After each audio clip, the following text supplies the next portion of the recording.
A palavra paradoxo tem dois significados que, se a gente for pensar, estão interligados. O primeiro é algo que vai contra os pensamentos e as crenças que são senso comum da humanidade. O segundo, mais simples, contradição.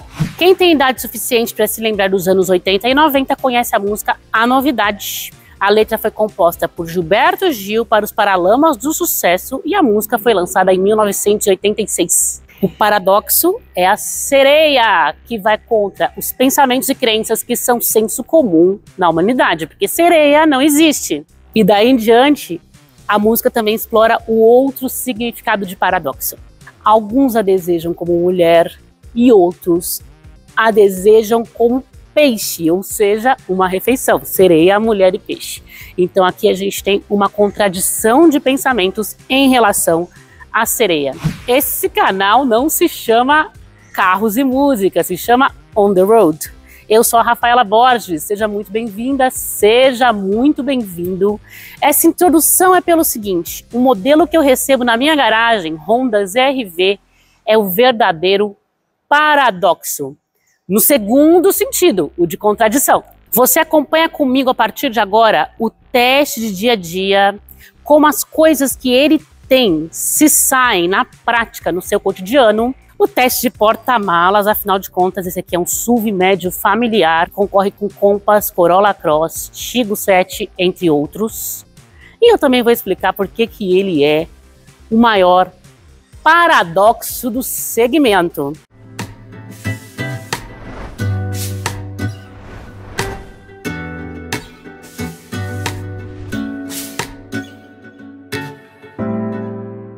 O Honda ZR-V, na versão que vem ao Brasil, é importada do México e foi preparada para o mercado norte-americano. O spoiler, lá ele não tem o nome de ZR-V.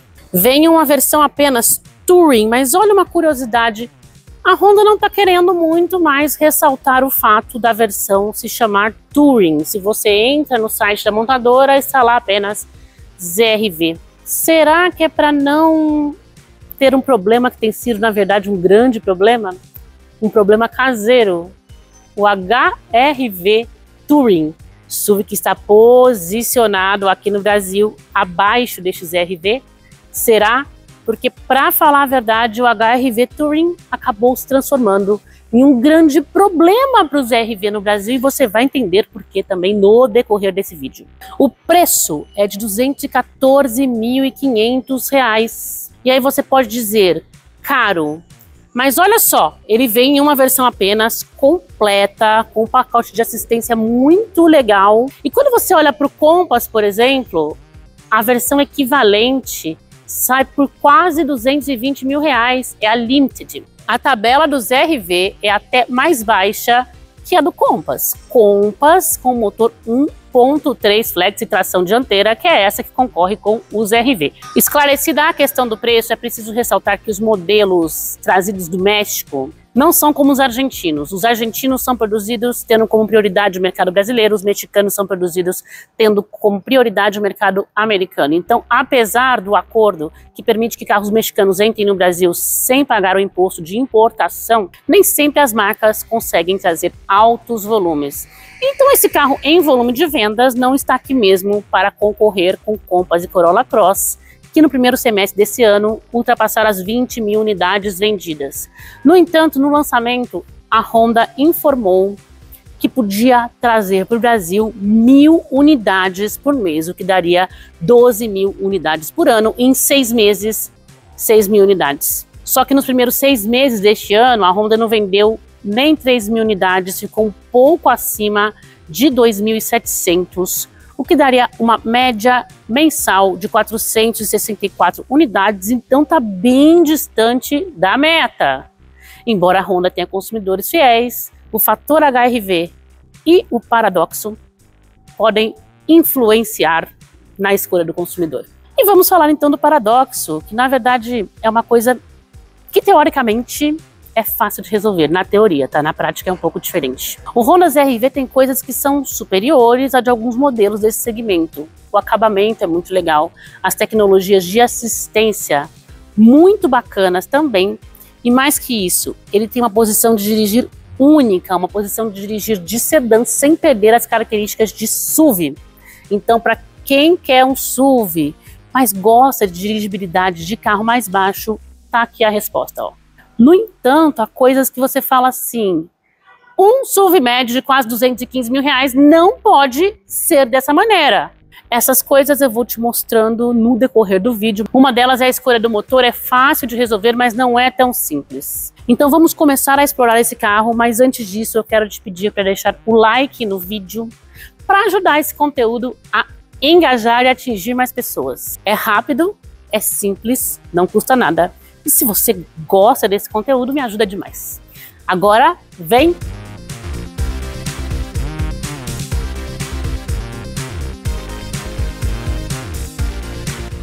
O ZR-V tem motor 2.0 aspirado e esse acaba sendo um de seus problemas.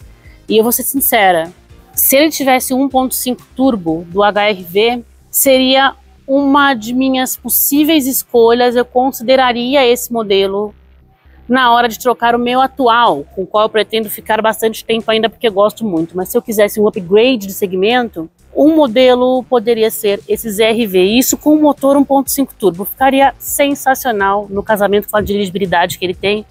Mas infelizmente ele tem um motor 2.0 aspirado que faz parte do paradoxo. E a gente vai falar disso mais daqui a pouco, porque agora a gente vai falar de design. E aqui a gente pode ter outro paradoxo, eu explico por quê. Conheço muitas pessoas, colegas de profissão da imprensa automotiva, que não curtiram o visual do ZR-V. Eu, particularmente, curti bastante as formas do carro e ressaltando, isso é minha opinião, é pessoal. Design é uma coisa muito pessoal. Tem alguns que são senso comum, tanto para o bem quanto para o mal, e alguns dividem opiniões. Para mim, o ZR-V é lindo. Na dianteira nós temos os faróis automáticos, eles são full LEDs, e temos aqui, ó, 3 elementos no interior. Não tem farol auxiliar, tudo é concentrado no conjunto principal.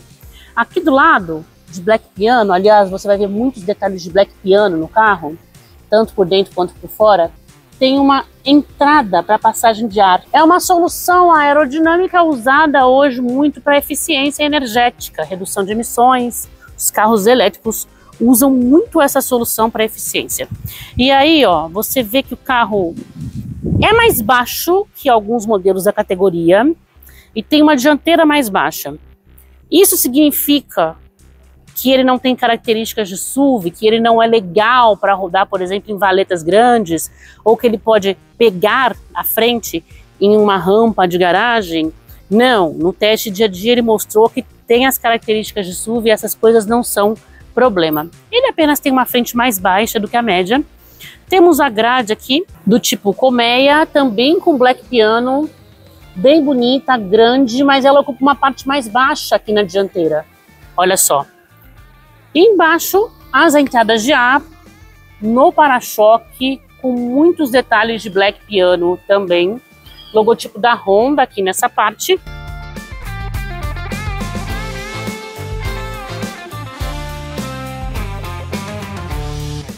Passando agora para a lateral, ele tem um capô levemente arredondado, não muito, começando aqui mais alto, e aí vai abaixando, mas não é também um capô quadradão, né? A maioria dos SUVs não tem capô quadradão ultimamente. Inclusive eu conto isso no vídeo do Renegade, né? Que ele tem o capô quadradão e é uma das coisas que fazem ele visualmente ser um dos SUVs com mais jeito de SUV, além da altura.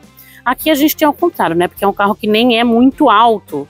Mas antes de falar de dimensões, vamos falar de outros detalhes estéticos, começando aqui pela roda. Roda que tem 17 polegadas, 2 tons aqui, um cinza quase puxado para o chumbo e um prata. Os freios são a disco, você vê aqui pinça de freio também aparente. Pneus 215/60 e o paralama revestido de Black Piano. Uma coisa interessante, no lançamento do carro que foi no fim do ano passado, eu publiquei alguns vídeos, tanto aqui quanto no Instagram, e o pessoal achou que as rodas são pequenas para o modelo. Não sei se acho isso, acho que até por ser um modelo mais baixo, combina, mas se tem muita gente falando é porque parte das pessoas acha isso. E era um problema bem fácil de a Honda resolver, né? Só colocar as rodas maiores. Então aqui, paradoxo número 2. Em contraste com o belo design, as rodas que geraram polêmica.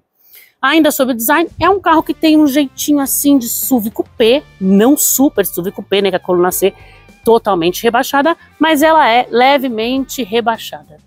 Isso tem sido uma característica de SUVs da Honda. O HR-V brasileiro também tem essa característica nessa nova geração, e uma característica que, amigos, acaba prejudicando uma coisa que a Honda fazia muito bem e agora não está fazendo tão bem: o porta-malas.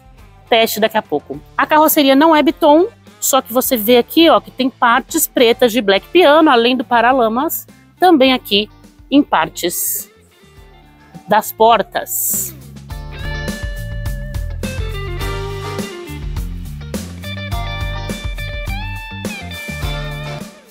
Comprimento 4,56 metros, o ZR-V é maior do que os modelos mais importantes, mais vendidos dessa categoria. O Compass tem 4,40 metros, então ele é 16 centímetros maior do que o Compass e 10 centímetros maior do que o Taos e o Corolla Cross, que tem 4,46 metros. O Tiggo 7, por exemplo, tem 4,50 metros. É legal ser maior, desde que isso signifique porta-malas mais amplo e espaço traseiro melhor. A gente vai ver se esse modelo ZR-V oferece isso. A altura é baixo, 1,61 metros. Aí eu vou fazer um comparativo agora com outro modelo que testei recentemente, que é o Haval H6 PHEV 19, que tem 1,73 metros. Então olha a diferença de altura. Eu até mostrei o ZR-V no vídeo do Haval para comparar.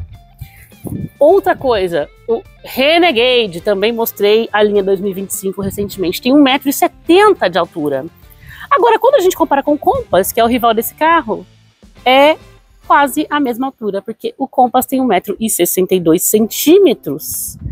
E o Compass parece ser bem mais alto, louco isso, né? Mas isso pode acontecer também por causa da linha traseira da coluna C, que lembra um pouco a de um SUV coupé. Largura 1,84 m, vão livre do solo 17,8 centímetros. Aqui está um pouco mais baixo que a média da categoria.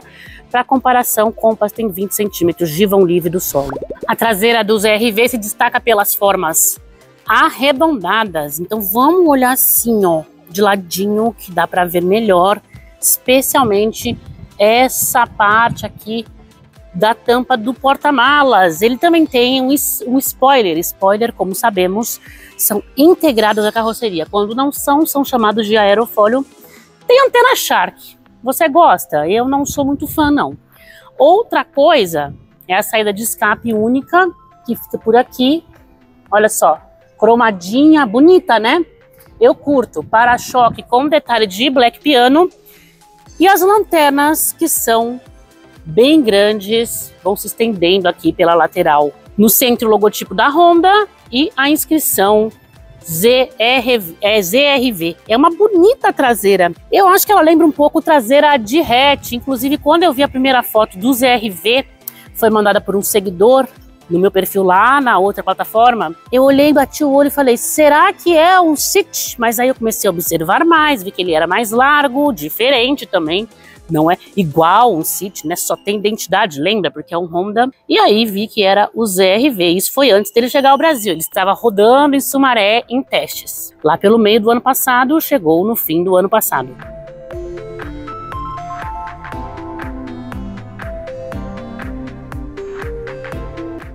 Todo esse tamanho do ZR-V não ajudou em nada ao porta-malas. É um porta-malas que, sinceramente, é só um pouco melhor do que o do HR-V, só um pouco.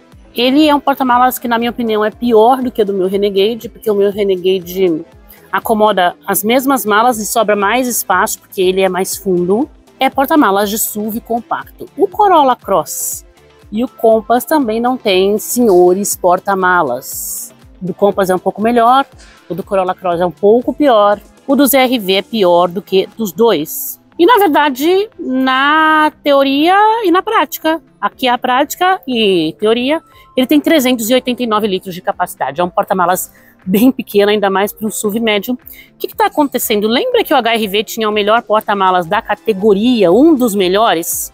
Eu já fiz um teste aqui, eu acho que ele ficou em segundo lugar, atrás do Duster. Isso antes do lançamento do C3 Aircross. Isso entre os SUVs compactos, ok? Porque aqui nós estamos falando de médio. E aí a nova geração veio com essa coluna C mais rebaixada, com esse jeitão de SUV coupé, acabou prejudicando o porta-malas. A mesma coisa acontece com o ZR-V. Ao menos ele tem essa tampa aqui, ó, que é bonita, é fácil de retirar. E eu estou retirando neste momento, porque eu vou tentar uma outra acomodação para ver se melhora. Uma tampa que eu gosto bastante, ela é flexível, então se eu quiser acomodar as malas assim, eu nem preciso retirar, como ocorre com alguns outros modelos, como o Corolla e o Compass, por exemplo. Assim sempre melhora, por quê? Porque quando eu consigo colocar as malas pequenas em pé, desse jeito, eu libero espaço aqui, ó, e aí vamos ilustrar, vou pegar aqui, para acomodação de uma nova mala pequena. Então, em vez de 2 malas pequenas e 2 médias, eu consigo colocar 2 médias e 3 pequenas. Sempre dá para aproveitar melhor quando a gente acomoda as malas desta maneira, mas se você não for tirar a capa ou não tiver outra mala pequena para colocar, de repente levar da outra forma é melhor, porque a bagagem vai ficar mais presa, aqui ela vai ficar mais solta. Importante dizer, note que não vai atrapalhar o condutor. A mala, ó, as duas, elas estão abaixo da altura, por exemplo, desse apoio de cabeça. Então tá tudo certo, o condutor consegue enxergar normalmente. E se você está chegando ao canal agora, não acompanha há mais tempo, nos testes de porta-malas eu uso sempre as mesmas malas. Troquei recentemente 2 delas, mas são as mesmas dimensões. Essas 2 aqui são médias de 23 quilos e essas 2 aqui são pequenas, que tem entre 10 e 15 quilos.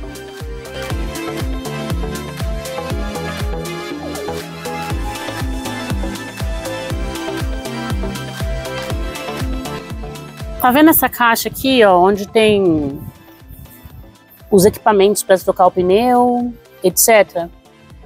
Eu tirei ela para mostrar uma coisa para vocês. Essa caixa fica aqui, ó, embaixo do porta-malas, entre o step que o modelo oferece, ainda bem que ele tem, e essa tampa aqui.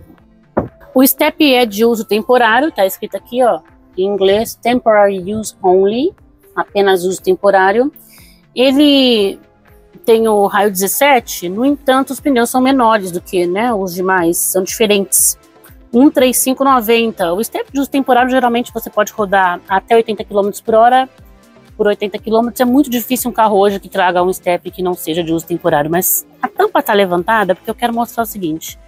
Olha onde está o step e olha o espaço que tem aqui, que é onde fica aquela caixa. O que eu acho que a Honda deveria fazer? Ó? Outra coisa que seria fácil de resolver para melhorar o porta-malas, para ter um porta-malas de SUV médio e não foi resolvida.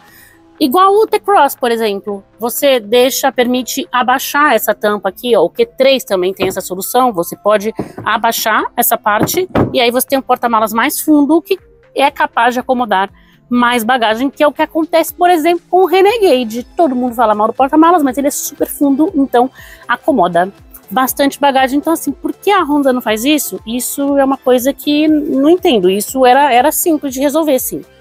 Mas não fez. Colocar uma tampa aqui menor, né, desencaixada, de repente, para abaixar a tampa. Porta-malas tem iluminação, tem bom acabamento e tem aqui uma entrada de 12 volts também. E coloquei a caixa aqui de volta, né, uma caixa que é legal para organizar as coisas do carro, as coisas que ele tem, só para você ver como fica em cima do step e aí assim.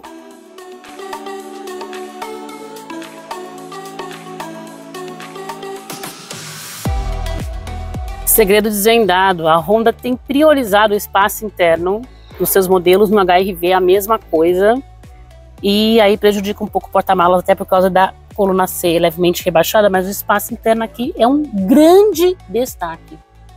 É um dos melhores da categoria Eu diria que quase um empate, por exemplo, com o Ford Territory, que também tem espaço muito bom.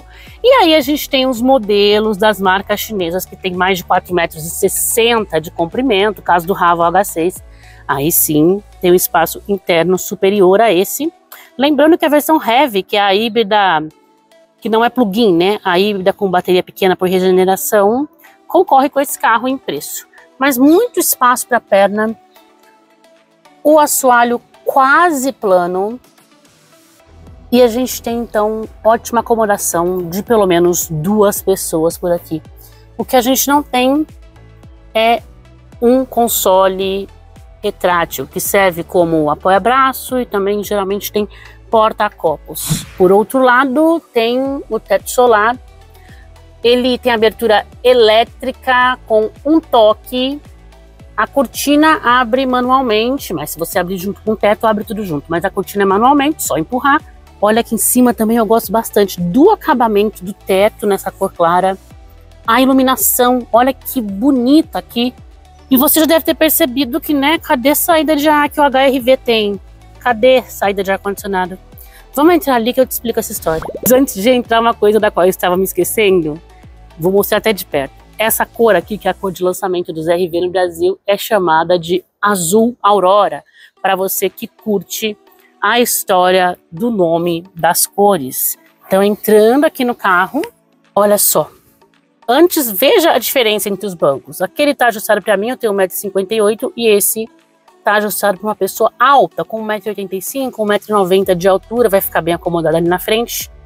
Olha só, aqui dá para ver melhor, ó, a diferença. Depois eu mostro do outro lado. Eu tenho muito espaço para a perna ainda, mais de 1 palmo. Veja só. Bem-vindo, minha mão, 1 palmo.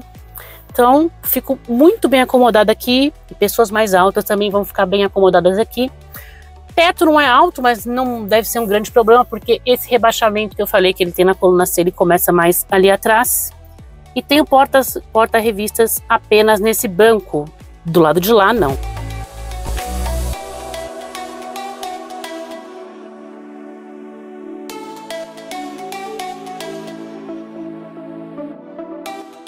Duas entradas USB do tipo C. Aliás, o ZR-V se destaca por ter 5 entradas USB na cabine, além do carregador sem fio, então 6 fontes para carregar aparelhos eletrônicos e um porta-objetos. Saída de ar não tem, nem ali do lado e tal. Eu vou mostrar onde ela tá, gente. Ó, tá vendo aquele detalhe ali embaixo? Vamos tentar aproximar um pouco aqui. Deu para ver? A saída de ar está embaixo do banco do motorista. É um sistema meio diferente, né? A do HRV, por exemplo, fica aqui no console mesmo, no console central junto com as entradas USB. Também tem essa saída do lado do passageiro ali, ó, nesse banco, mas não mostrei porque tá mais escuro ainda, já foi difícil de ver. O meu pé não cabe aqui porque o console atrapalha, então para viajar com a perna não alta, ó, porque o assoalho é quase plano, eu teria que ir com o pé um pouco assim, então de repente seria o lance de colocar assim. Não atrapalho muito quem vai aqui do lado colocando o pé dessa forma, porque assim fica meio ruim, né? E aqui atrás de mim, olha que maravilha de espaço. Olha isso. Vamos colocar a mão para ilustrar. Tenho 1 palmo, mais de 2 palmos. É muita coisa, qualquer pessoa fica bem acomodada por aqui. Agora, muitos paradoxos. Por exemplo, o primeiro deles é um multimídia, tela pequena, muitos botões físicos. Eu não tenho nada contra botão físico, mas acho que no multimídia não precisa porque fica feio. Olha só, fica parecendo um sistema antigo, pouco atualizado. Sou a favor de botões físicos para ar-condicionado, por exemplo, porque acho que não é legal mudar as coisas do ar-condicionado no multimídia. E aqui nós temos botões físicos, ar-condicionado dual zone. Eu comando tudo aqui. Posicionamento, velocidade aqui no centro e a temperatura em 2 zonas. Então, parabéns aqui para a Honda. Além disso, olha esse acabamento. Olha o painel, o revestimento na cor clara, no couro. É um baita acabamento, é muito bonito, tem muita qualidade e é sim um dos melhores acabamentos dessa categoria. Depois eu vou passar a mão ali para você ouvir o contato da mão com os materiais soft touch. E tem também essa imensa saída, que não é tudo saída de ar, né? São só algumas partes. Aqui, aqui e ali do lado, de resto é fechada, não sai ar. Mas no formato colmeia também, isso tem sido bastante usado em modelos da Honda importados, como o CR-V, o Civic, por exemplo. E você vê também o painel digital, o volante multifuncional. Já começa a ver ali, ó, o puxador de porta, que eu acho outro destaque.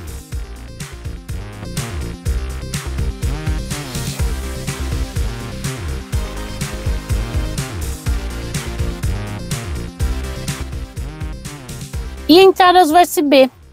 Além das duas que mostrei, nós temos duas por aqui, ó, uma aqui e outra aqui. E diferentemente das entradas USB que ficam nos consoles suspensos, essas aqui são super fáceis de acionar. Bem fácil mesmo, tipo, ponto alto para ergonomia, que é um ponto altíssimo desse carro. E ali na frente, o carregador de smartphone sem fio, a quinta entrada USB, que é do tipo A, e nós temos dois porta-copos que são fundos e tem prensas. Então acomodam bem todo tipo de garrafa e de latinha. E olha, eles ficam mais para frente, então não atrapalha aqui, porque alguns porta-copos que ficam nesse local acabam batendo uma garrafinha de água mais alta no painel. Não é o caso aqui, que além de muito fundo, ele está afastado, está mais aqui para frente. Vale a pena mostrar nesse ângulo o console suspenso, que a marca está chamando de floating deck. Nesse ângulo é mais fácil de ver e de ver também o quão fácil é de acionar a entrada USB. Então, você tem aqui também um porta-objetos, aqui tudo revestido de couro, você vê também os detalhes de black piano nessa parte aqui. O freio de estacionamento é elétrico, tem controle de descida, o modo Econ, e aqui também revestido de couro esse porta-objetos, um segundo, que funciona como apoia-braço, e ele é bem fundo, dá para colocar até bolsa aqui, bolsas femininas, não tão grandes. Mochila não, mochila aí já é pedir demais também. Confere a qualidade do revestimento de porta, olha, soft touch, macio, bem borrachado, aí vem partindo aqui, ó, para a parte de baixo, que também tem ótimo acabamento, macio ao toque. Aqui é plástico mesmo, mas não é plástico duro, continua sendo o plástico emborrachado. A maçaneta na imitação de alumínio. E aí o puxador da porta, olha que bonito e bem desenhado que ele é, também revestido de couro, com porta-objetos por aqui. Os comandos para vidro, trancar e destrancar o carro, retrovisor, tudo fica bem à mão e tudo tem um ótimo acabamento. E aqui um porta-objetos não tão grande e porta-copos, mais um porta-copos. Caixa de som ZR-V que não tem sistema de som premium, o que é uma pena. Se bem que o Compass tem, mas é da Beats. O Beats é considerado premium, ele é até muito alto, mas eu não acho muito bom, muito nítido não. Gosto é do Harman Kardon que tem no Commander. O Corolla também não tem sistema de som premium, então, gente, não é demérito do ZR-V isso, não é tão comum no segmento.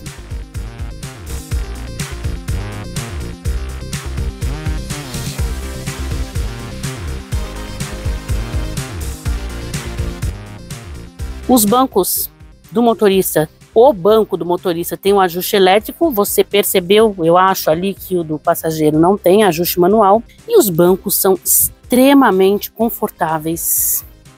Eu adoro os bancos da Honda, largos, então acomodam bem diversas pessoas, até porque o suporte lateral é super amplo, então bom suporte para as costas por aqui. Revestimento de couro convencional e couro perfurado, essa combinação, revestimento na cor aparente. O ZR-V sai de fábrica com 8 airbags. O volante visto de perto para você ver que ele também tem o acabamento de black piano. Tudo aqui tá bem à mão também. E isso aqui, ó, é para desligar no sistema de assistência que eu vou mostrar para vocês daqui a pouco. O painel digital ignora esse consumo, ignora completamente, ele só está assim porque eu estou deixando o carro ligado para produzir o conteúdo. Eu já fiz um teste de consumo, você vai ver que é muito bom o consumo, é outro ponto forte desse modelo. Agora o painel digital podia ter mais opções de configuração, mas até que dá para o gasto. Onde que eu configuro ele? Nessa parte de cá. Eu vou acionar Home e aí eu posso mudar as coisas que eu vejo aqui nesse painel. Então eu estava no alcance e consumo, e aí eu posso colocar, por exemplo, sem conteúdo, ele fica assim. Ou eu posso colocar alguma outra coisa, ó, assistência e segurança. Aqui mostrando as assistências que o carro tem, a gente fala mais delas daqui a pouco. Tem o sistema de atenção do condutor, que é aquele sistema que detecta se você está cansado mesmo, né? E aí avisa, olha, tá na hora de parar. Então isso é importante. Ele tem também o sensor de ponto cego e tem aqui, ó, controlador de velocidade adaptativo e o sensor de permanência em faixas, o sistema de permanência em faixa, na verdade, não sensor de permanência em faixa, que é aqui, ó. Aciona aqui eu aciono o ACC, tem o controle de distância também, vou mexer em tudo aqui, é super fácil de mexer. Esses dois sistemas juntos formam um semi-autônomo de condução. Então o carro freia, acelera e é capaz de fazer algumas curvas sozinhos, você tem que manter a mão no volante. Claro que eu vou mostrar isso na prática.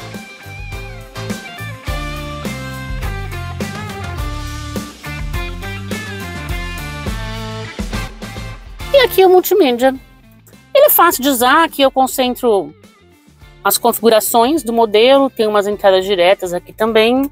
O botão do volume, também posso comandar o volume no volante, mas aí o passageiro pode comandar aqui, mudar as músicas, são os botões físicos. Ó, eu acho que esses dois aqui, por exemplo, ficam feios, não precisava, além de tudo, eles tiram o espaço da tela, né? Você pode colocar um home aqui, onde estão esses comandos. Mas é um multimídia, vamos entrar aqui, ó. Até rapidinho, talvez um delayzinho, não sei, vamos de novo, outra função. Não, ele é rápido sim. O que não é legal, deixa eu colocar nos aplicativos, inclusive, para ver se aparece. Não aparece o que eu queria mostrar, mas de todo modo, o ZR-V tem Apple CarPlay sem fio. Para Android Auto, você precisa conectar o seu cabo. Então, outra coisa que seria simples de a Honda resolver, trocar o multimídia completamente poderia ser uma boa ideia, porque esse multimídia dá uma sensação mesmo de multimídia defasado, mas Android Auto sem fio, né, dona Honda? Celular topo não tem só na Apple, não. O meu, por exemplo, é um celular muito sofisticado e não é da Apple. Razão, não gosto. Conheço várias pessoas que poderiam comprar o Apple, mas preferiram comprar um smartphone como o meu, por exemplo, que é o topo de linha de uma outra marca, e eu acho bem ruim não ter Android Auto sem fio, porque se eu esquecer o meu cabo, como é que eu faço? Eu tenho que ficar olhando o navegador, se eu precisar usar, por exemplo, né, no celular, não é nem seguro isso.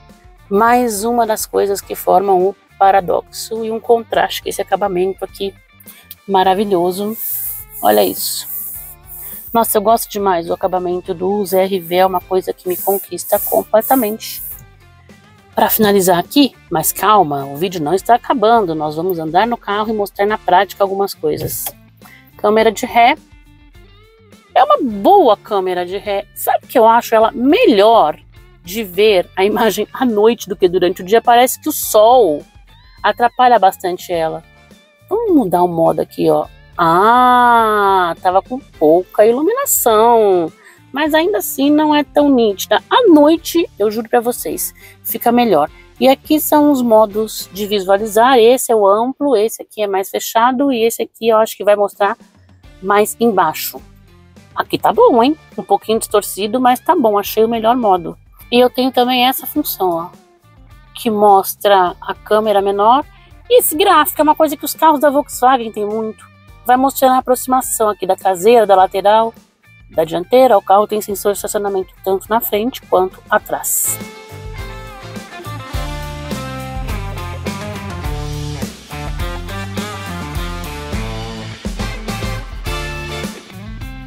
Uma das coisas notáveis sobre o desempenho do ZR-V é a capacidade de absorção de impactos dessa suspensão independente nas 4 rodas. Então, começando o teste aqui pela rua com pisos irregulares que tem perto da minha casa, onde passo com todos os carros, para mostrar o quão capaz é essa suspensão. Eu sinto muito pouco aqui dessa irregularidade, sinto que estou no piso irregular, porque não é um carro anestesiado, mas não sinto desconforto. E o legal de tudo isso é que o carro não é molengão, ele não tem um ajuste molengão, ele é bom de curvas, ele é estável. A carroceria mais baixa, né, com centro de gravidade baixo também ajuda nessa missão de estabilidade, mas também tem resposta de direção, que é muito legal. A gente vai explorar isso mais daqui a pouco, na hora de fazer curvas. Mas o ZR-V é um SUV sim, ele tem bom vão livre do solo, ele tem as características que as pessoas apreciam em SUVs, que procuram nos SUVs. No entanto, ele tem uma posição de dirigir mais baixa do que a média da categoria. Então, para quem gosta de SUV, porque é alto, dá uma boa amplitude de visão, e isso o ZR-V tem sim, e porque é melhor para valetas, lombadas, rampas de garagem, mas ainda assim prefere uma posição de dirigir mais baixa, sem perder o ângulo de visão, hein? O ZR-V é uma maravilha, porque ele tem posição de dirigir muito próxima à de um sedã. Isso é minha opinião, então ressaltando minha opinião, porque de vez em quando eu dou opinião aqui, as pessoas ficam bravas, então ressaltando para mim, para a consumidora Rafaela, essa característica de posição de dirigir baixa é genial, porque te dá até mais segurança, essa estabilidade, essa dirigibilidade, essa posição de dirigir de sedã, né? Eu me sinto mais segura na hora de fazer curvas, porque eu tô mais grudada no solo. É uma coisa que tem mais a ver com esportividade, não que o ZR-V seja um modelo esportivo. Longe disso. Motor 2.0 aspirado. Não me leve a mal. Esse motor 2.0 aspirado é tecnológico. Tem tecnologias como o comando variável de válvulas, oferece um consumo, tanto na cidade quanto na estrada, muito bom, até um pouco acima da média da categoria, acima que eu digo melhor, tá? Não mais alto. Porém, ele não dá uma agilidade muito boa para o ZR-V. A potência não é baixa não, são 161 cavalos de potência. Muito melhor, por exemplo, que a de um Corolla híbrido, que é lento, né? O Corolla híbrido anda mal. Mas é inferior, mais de 10 cavalos inferior a do Corolla 2.0, 100% a combustão. Corolla que anda bem nessa versão, não é super ágil, mas anda bem. E é o que a linha do Toyota oferece, né? Opção para quem quer economia, híbrido, mais indicado para quem roda mais na cidade. Opção para quem quer mais desempenho, o 2.0 a combustão, para quem roda mais na estrada. Aqui a gente só tem esse 2.0 com 161 cavalos, que, como eu disse, não é pouca coisa, mas o que pega mesmo é a questão do torque, que é de menos de 20 kgfm. Nós temos 19,1 kgfm. Se fosse um motor turbo, de repente daria bom. No entanto, ele é aspirado. Motor aspirado, o torque máximo é entregue em rotação bem mais alta. Então, eu preciso de atingir uma certa rotação, que no caso aqui é 4.200 giros, para ter o torque máximo disponível. 19,1 não é bom, a 4.200 giros, pior ainda. E o casamento com câmbio CVT também é um complicador, porque o câmbio CVT ele tem muito ajuste, a maioria deles, tá? Para economia e para trocas suaves, confortos. Ele não pensa muito assim em melhorar o desempenho, né? Óbvio que aqui na Honda a gente tem um bom câmbio CVT, mas ainda assim um câmbio CVT que mantém a essência desse tipo de transmissão. E para quem não sabe, o câmbio CVT tem relações infinitas, mas quando o modelo tem o sistema de trocas manuais, aqui nas hastes atrás do volante, por exemplo, no ZR-V, simula-se algumas marchas. No caso desse, 7 marchas.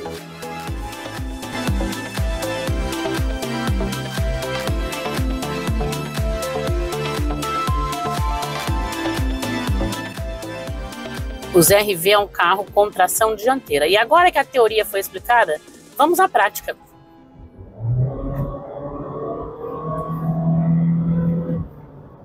Então você percebe que ele demora a embalar, o começo da aceleração é mais lento.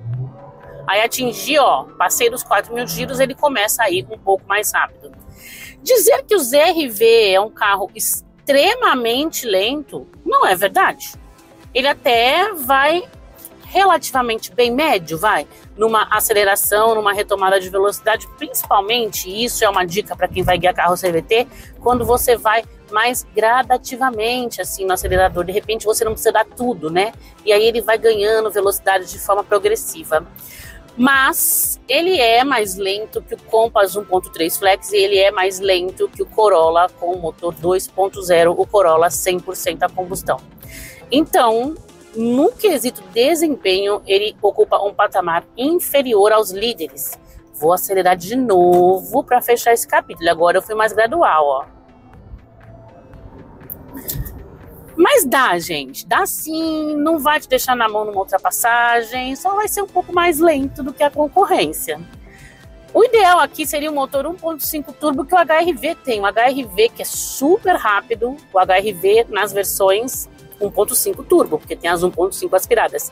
É um carro super rápido, o HR-V, um carro bom de retomada, ele tem torque mais alto, ele tem mais potência. A potência não é tão maior, é 175 cavalos, mas o torque alto em baixa rotação faz a diferença. E por que então a Honda não trouxe os RV com motor 1.5 turbo? Porque esses RV vêm do México, ele é produzido para o mercado americano. No mercado americano ele é o HR-V, o SUV de entrada, ele tem o nome lá de HR-V. Outro HR-V a gente tem no Brasil, e lá é esse. Porque americano gosta de carro maior, né? SUV compacto lá não faz sucesso não. Então, sendo HR-V um produto de entrada nos Estados Unidos, ele tem algumas limitações, porque carro no México é feito para o mercado americano, certo? E lá, apenas o 2.0 aspirado, nós não temos o 1.5 turbo. Existe uma versão 1.5 turbo dos RV na Ásia.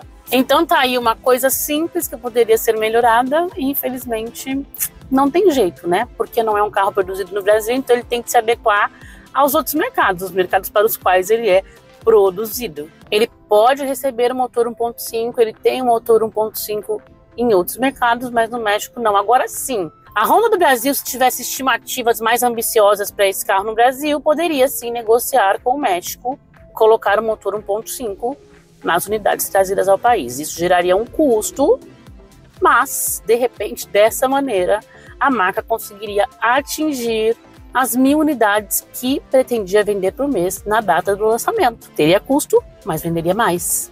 Então, fica a dica, Honda.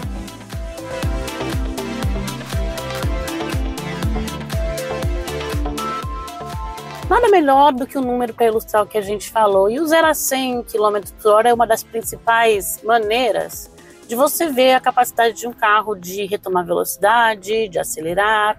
Não é a única, também tem os testes de retomada, né, de 80 a 120, de 40 a 80, mas o 0 a 100 é o mais conhecido. E a Honda não quis divulgar o 0 a 100 km por hora dos RV. Por que será, hein? Por que será? Porque é lento, né, gente? Não é um número bom. Só que, para azar da marca, os RV é um carro vendido nos mercados mundiais. Os números são um pouco conflitantes, mas se você der uma pesquisada aí, você vai encontrar entre 12 e 13 segundos para ir de 0 a 100 km por hora. É tempo, viu, gente? É tempo. Agora, se o desempenho não empolga, a dirigibilidade é uma história completamente diferente. Tudo aquilo que eu te expliquei, centro de gravidade baixo, posição de dirigir baixa, e some a isso as respostas de direção da Honda que são fenomenais. Eu gosto muito no Civic, no HR-V, acho uma direção muito precisa, bem direta. Então você tem um carro extremamente estável em curvas, gostoso de fazer curvas, bom de resposta. A carroceria não inclina quando a gente faz curva, mesmo quando a gente faz mais rápido, tá, gente? Aqui eu tô só ilustrando. Já fui pra estrada com esse carro algumas vezes, mas mesmo quando a gente entra mais rápido, sai mais rápido de uma curva mais fechada, o ZR-V vai extremamente bem oferece prazer de dirigir mesmo. Para quem gosta de dirigir, você vai ter nesse SUV uma experiência melhor do que na maioria dos outros SUVs da categoria. Embora eu também considere o Compass excelente na dirigibilidade, na resposta de direção, opinião que não é muito compartilhada por alguns dos meus colegas jornalistas, mas eu gosto bastante do Compass. Não tanto quanto do Renegade, mas gosto.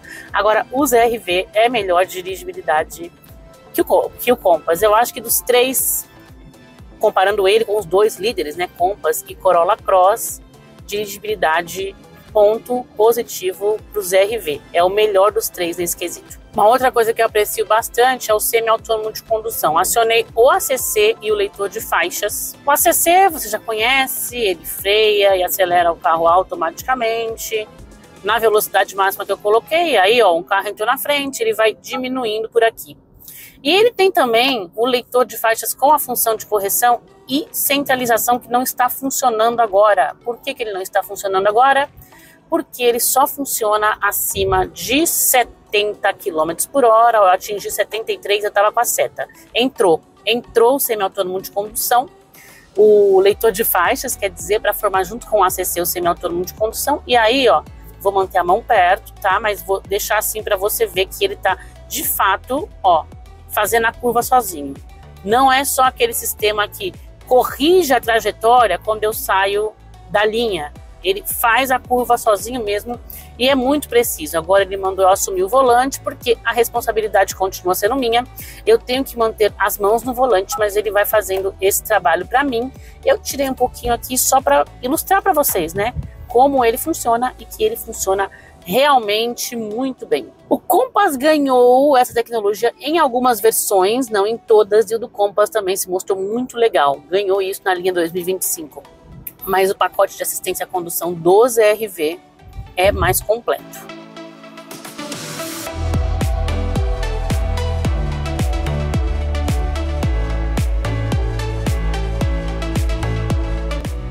Eu tô fazendo na marginal, que é uma condição que é melhor que estrada, né? Porque eu tô numa velocidade mais baixa que na estrada, mas sem frear muito e acelerar.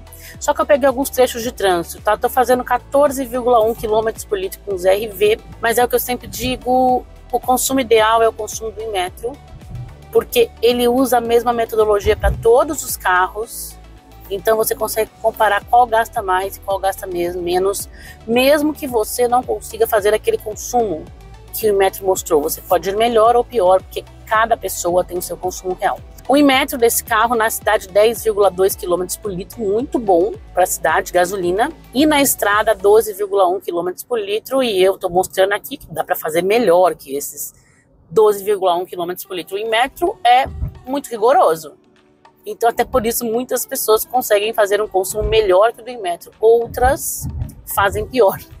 Depende da sua maneira de dirigir.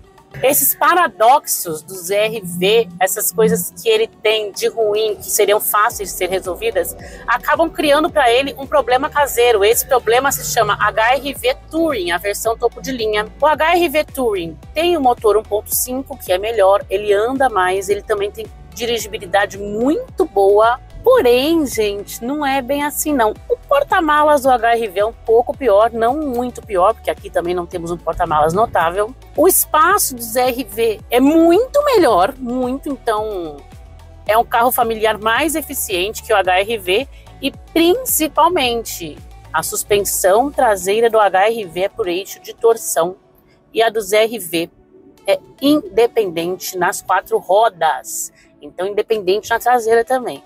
Aqui você tem uma dirigibilidade superior em contraste com o desempenho de motor superior que o HR-V oferece. Mas me conta, qual dos dois você levaria para casa? ZR-V ou HR-V Touring?